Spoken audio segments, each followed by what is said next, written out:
रची पची हो। हाय फ्रेंड्स, मैं आकांक्षा शर्मा जी की विद आकांक्षा में आपका स्वागत करती हूँ। आज हम मध्य प्रदेश भूगोल के 3 मार्कर आंसर पढ़ने वाले हैं। ये मेरा जो 3 मार्कर का सेट है 12 फाइल का, उसमें से मैंने ली हूँ। और आपको 3 मार्कर के नोट्स के साथ एक ग्रुप मिलेगा। उस ग्रुप में भी इसी प्रकार से अपडेट दिए जाते रहते हैं। तो चलिए स्टार्ट करते हैं। आगे बढ़ने से पहले चैनल को सब्सक्राइब जरूर कीजिएगा ताकि आने वाली सभी वीडियोज़ का इन्फॉर्मेशन मिलता रहे। और फ्रेंड्स, आप अगर हमारे प्रीलिम्स के, मेंस के, प्री टेस्ट सीरीज़ और मेंस टेस्ट सीरीज़ दोनों लेना चाहते हैं तो आप ले सकते हैं। मेंस के नोट्स के साथ आपको मेंस टेस्ट सीरीज़ फ्री मिलेगा और प्रीलिम्स के नोट्स के साथ आपको टेस्ट सीरीज़ में 50% का डिस्काउंट मिलेगा। जो प्रीलिम्स का हमारा टेस्ट सीरीज़ है वो इस तरह से बनाया गया है कि वो एक आपके लिए एक प्रैक्टिस सेट भी हो जाएगा। एक्सपेक्टेशन जो एक्सपेक्टेड क्वेश्चन होते हैं वो भी हो जाएंगे। तो वो सभी आपके लिए एक जगह पर उपलब्ध होगा। 100 टेस्ट रहेंगे, उसमें बहुत सारे एफएलटी रहेंगे, बहुत सारे टॉपिक वाइज रहेंगे। तो आप उसको ज्वाइन कर सकते हैं। अगर आप मेंस दे रहे हैं तो लास्ट टाइम पे आपको रिवीजन करने के लिए बहुत बढ़िया रामबाण सीरीज है, तो आप उसको परचेज कर सकते हैं। चलिए अब हम उसके बारे में बाद में बात करेंगे। अभी हम अपने क्वेश्चन को देखते हैं। पहला 3 मार्कर है, कैमूर कगारी प्रदेश किसे कहते हैं। देखिए, कैमूर से आ रहा है रिलेटेड, तो याद रखिएगा ये पठार के बारे में हम बात कर रहे हैं, कैमूर पठार के बारे में। तो कैमूर कगारी प्रदेश से आप क्या समझते हैं। तो सबसे पहले ये जो मैंने एक चित्र बनाया है समझाने के लिए, वो चित्र को ध्यान से देखिए आप लोग।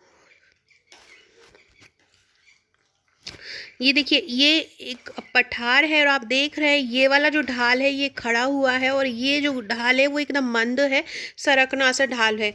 तो कैमूर कगारी प्रदेश कुछ इस तरह से ही होता है। ये विंध्य पर्वत श्रृंखला जो है हमारे मध्य प्रदेश में, जो विंध्य पर्वत श्रृंखला है उसका सबसे पूर्वी भाग विंध्य पर्वत श्रृंखला का, जैसे लाइक हमारा ये मध्य प्रदेश है,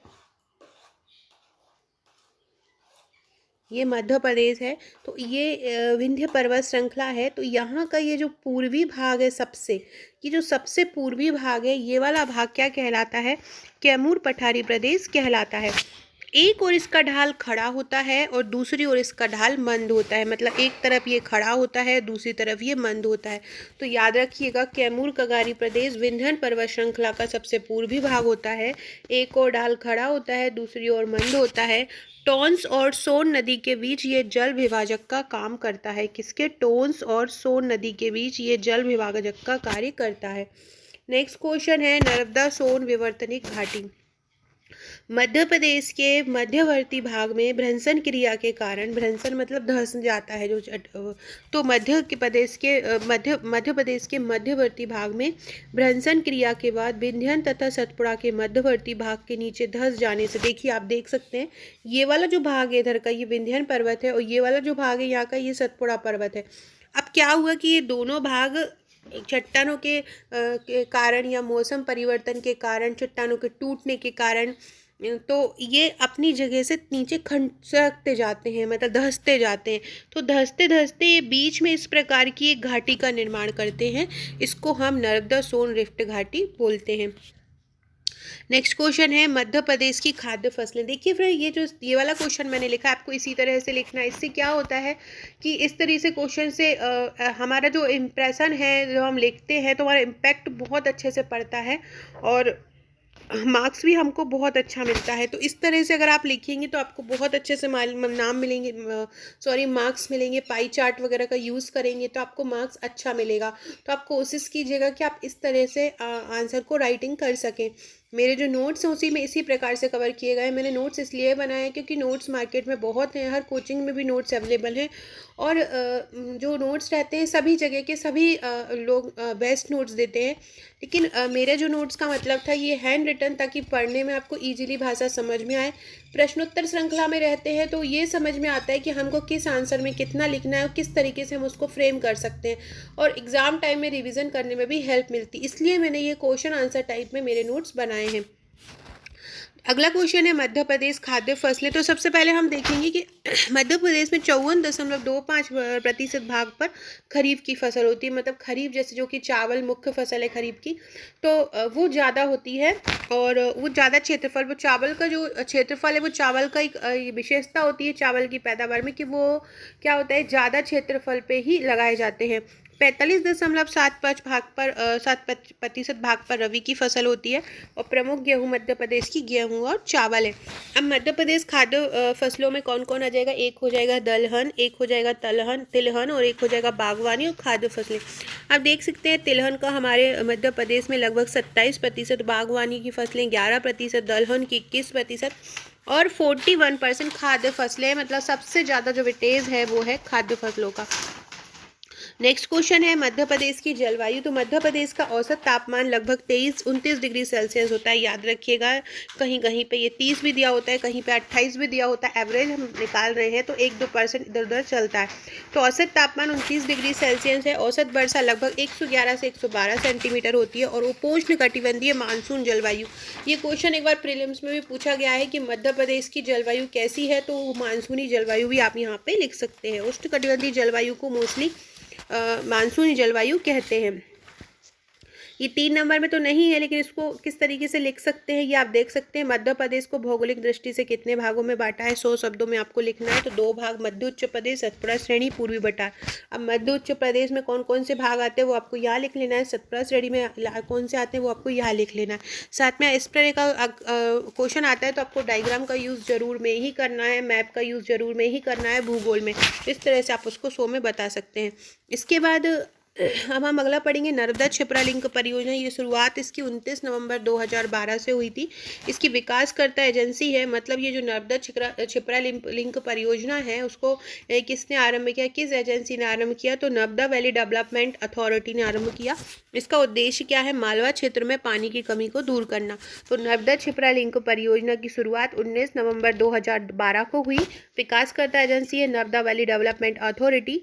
उद्देश्य मालवा क्षेत्र में पानी की कमी को दूर करना है। अब हम नेक्स्ट है बैगा चक क्षेत्र। देखिए बैगा लिखा हुआ है तो समझ लीजिए कि बैगा चक क्षेत्र मतलब बैगा जाति का रहने का निवास स्थल। बैगा जनजाति का निवास स्थल जो होता है वो बैगा चक क्षेत्र कहलाता है। ये मोस्टली मेकाल पहाड़ी में स्थित होता है। ये बैगा चक क्षेत्र कहाँ होता है, मतलब जो बैगा जनजातियाँ होती है वो कहाँ पे रहती है, बघेलखंड बैगा मेकाल श्रेणी में रहती है। भारत का पहला ह्यूमन हैबिटेट यही है, बैगा चक क्षेत्र ही भारत का पहला ह्यूमन हैबिटेट है। स्थापना 1890 में ब्रिटिश सरकार द्वारा हुई थी। नेक्स्ट है झाबुआ दाहोद रेल लाइन। ये जोन इसका पश्चिमी रेलवे जोन है, झाबुआ दाहोद रेल लाइन का। इसकी शुरुआत 2008 में हुई थी। लक्ष्य 2022 तक इसको पूरा करने का है। शुरुआत 2008 में हुई थी और इसका लक्ष्य 2022 तक इसको पूरा करने का। इसमें लागत 1640 करोड़ रुपये है। झाबुआ दाहोद रेल लाइन की जो लागत है वो 1640 करोड़ रुपए है। नेक्स्ट है निवाड़ी जिला। निवाड़ी जिला का गठन कहाँ से हुआ, तो निवाड़ी जिले का गठन टीकमगढ़ जिले से अलग होकर हुआ था। 1 अक्टूबर 2018 को इसका गठन हुआ था। इसका क्षेत्रफल 1170 वर्ग किलोमीटर है और जनसंख्या इसकी 4,04,807 है। तहसील इसमें निवाड़ी और पृथ्वीपुर ओरछा है। चूँकि ये करंट में ही हमारे अभी हाल ही में इसका गठन हुआ है, ये जिला बना है, तो ये क्वेश्चन अच्छे से आ सकता है। तो आपको ये बहुत अच्छे से इस टाइप के क्वेश्चन कर लेना है जो हाल ही में चर्चा में रहे हैं।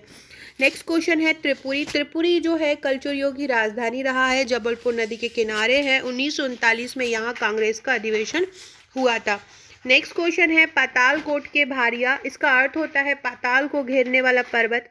इसका निवास स्थान तामिया तहसील में है, छिंदवाड़ा के। ये विशेष पिछड़ा क्षेत्र घोषित किया है। नेक्स्ट क्वेश्चन है मैकाल अरिय अववाह प्रणाली। मैकाल की अमरकंटक चोटी से पश्चिम की ओर नर्मदा, उत्तर की ओर जोहिला तथा पूर्व की ओर महानदी की सहायक नदी का उद्गम विभिन्न दिशाओं में होता है। ऐसी प्रणाली मैकाल अरिय अववाह प्रणाली कहलाती है। कौन सी, मैकाल अरिय अववाह प्रणाली कहलाती है। अभी मैं फ्रेंड्स लास्ट तक वीडियो देखिएगा, मैं मेरे जो 3 मार्कर का जो पूरा सेट है उसकी जानकारी आपको दूंगी। तो ये जैसे कि अमरकंटक की जो गुंबदनुमा चोटी है, यहाँ पे ये इसमें पूर्व की ओर महानदी है, पश्चिम की ओर ये पूरे उत्तर की ओर सोन नदी और पश्चिम की ओर ये नर्मदा नदी है। तो आप याद रखिएगा अमरकंटक गुंबदनुमा चोटी जो ये बनाती है, ये कौन सी बनाती है, मैकाल अरिय अववाह प्रणाली बनाती है, जिसमें पश्चिम की ओर नर्मदा होती है, उत्तर की ओर जोहिला होती है और पूर्व की ओर महानदी होती है। नेक्स्ट है मध्य प्रदेश में प्रचलित 3 स्थानांतरणीय कृषि कौन कौन सी है। तो एक तो होती है बैवार, बैवार जो कि झूम कृषि की तरह होती है, बैगा जनजाति द्वारा होती है। दहिया कृषि गोंड जनजाति द्वारा होती है। ये जो दहिया और गोंड है उसको रिलेट करके याद कर लीजिएगा, क्योंकि ये वाला जो क्वेश्चन है वो प्रीलिम्स में भी आ सकता है। ऐसा कीजिएगा, गोंड जनजाति दही ज़्यादा खाती है, तो गोंड जनजाति द्वारा कौन सी खेती की जाती है, दहिया खेती की जाती है। डिप्पा खेती भी गोंड जनजाति द्वारा की जाती है, डिप्पा खेती भी गोंड जनजाति द्वारा की जाती है, और दहिया खेती भी गोंड जनजाति द्वारा की जाती है। तो ये मध्य प्रदेश की स्थानांतरणशील कृषि है। तो फ्रेंड ये हमारे आज के 3 मार्कर है। फ्रेंड्स ये मेरा 3 मार्कर का पूरा पैकेज है। इसमें आपको 12 फाइल मिलेंगी। इसकी हार्ड कॉपी की प्राइस 1500 रुपये है, और सॉफ्ट कॉपी भी आप ले सकते हैं। इसकी 850 रुपये में आपको इसकी 12 फाइल की सॉफ्ट कॉपी मिल जाएगी। आप अपने घर पे भी प्रिंट निकाल सकते हैं, यार आप मोबाइल से पढ़ सकते हैं तो आप मोबाइल से भी इसको पढ़ सकते हैं। इसके अलावा ये हमारा मेंस का सॉल्व पेपर है। पिछले 5 सालों के सॉल्व पेपर इसमें हैंड रिटन तरीके से कवर किए हैं। लगभग 1300 पेजेस इसमें हैं, और ये आपको घर मंगाना चाहते तो घर भी आ जाएगा, आप सॉफ्ट लेना चाहते तो सॉफ्ट भी मिल जाएगा। ये हमारा प्रीलिम्स का पैकेज है। प्रीलिम्स के पैकेज में आपको 16 फाइल मिलेंगी, प्लस आपको एक पेड ग्रुप मिलेगा, प्लस आपको मध्य प्रदेश कला संस्कृति की ई बुक मिलेगी, प्लस पूरे साल के करंट अफेयर भारत और विश्व के और मध्य प्रदेश के मिलेंगे। इसके अलावा आप अगर हमारी इसके साथ टेस्ट सीरीज ज्वाइन करते हैं, टेस्ट सीरीज जो मैंने बताया था आपको, वो प्रैक्टिस क्वेश्चन, एक्सपेक्टेड क्वेश्चन दोनों के रूप में आप उसको ले सकते हैं। आप उसको घर बैठ के बार बार प्रैक्टिस कीजिए। उसमें करंट अफेयर्स सहित लगभग सभी टॉपिक को कवर किया है जो आपके एग्जाम में आने वाले हैं। तो हर सब्जेक्ट के वहाँ पे 10-10 से 12-12 सेट हैं, तो आपकी वो तैयारी को पूर्ण करेंगे। ये मेरी ई बुक है जिसकी प्राइस 70 रुपये। इसका रिव्यू भी मैंने डाला है, तो आप इसको परचेस कर सकते हैं।